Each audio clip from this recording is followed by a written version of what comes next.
So you've used the AEA one-click sign-in and you're exploring all of the different AEA digital resources available to you as an educator.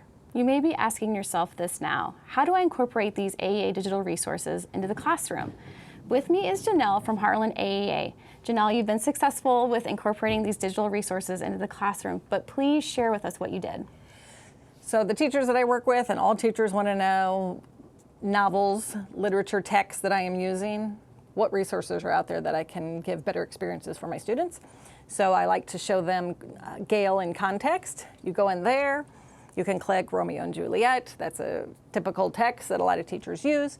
You can click on there, find the Romeo and Juliet resources. It will give you an overview, but then it has all sorts of other resources listed at the bottom. So any news article that's been written about Romeo and Juliet is in there, and teachers can share that with their students real easily with a link to any LMS system that they're using, and all students can then have access to that.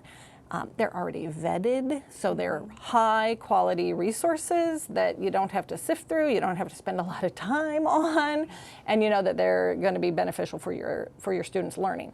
You can also work with your social studies. You could probably even find a science teacher. If you have texts that are overlapping with concepts that they're teaching, you can do some collaboration, use those same resources. Now you have more bang for your buck over 2 different class periods. Lots of different ways that you can use that.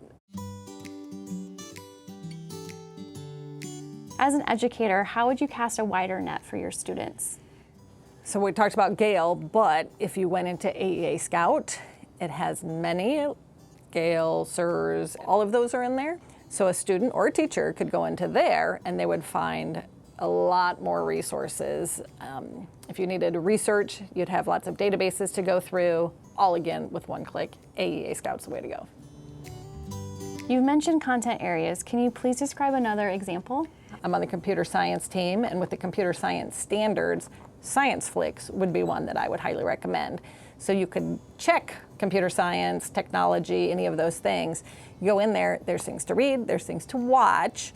They also have labs that you can use so that the students can go in there and do these interactive labs. They have activities too, so there's some vocabulary activities. All the resources are listed there, already vetted again, that students and teachers don't have to worry about. If I'm a teacher and I'm not real comfortable with the computer science, it's already in there. Some students have more background on computer science, so they might do this activity, and those who need more information might do this activity. So you can differentiate pretty easily too using that Science Flicks resource, a nice one to check out. How do you encourage teachers to use the AEA digital resources? Oh, I tell them to just get in there and start clicking around. There are so many great resources already vetted, ready to go for you, easy to use. It makes it more fun for you as the teacher because you don't have to spend so much time. But it's also exciting for students because they have a lot of options of things that you're presenting for them and they get to choose.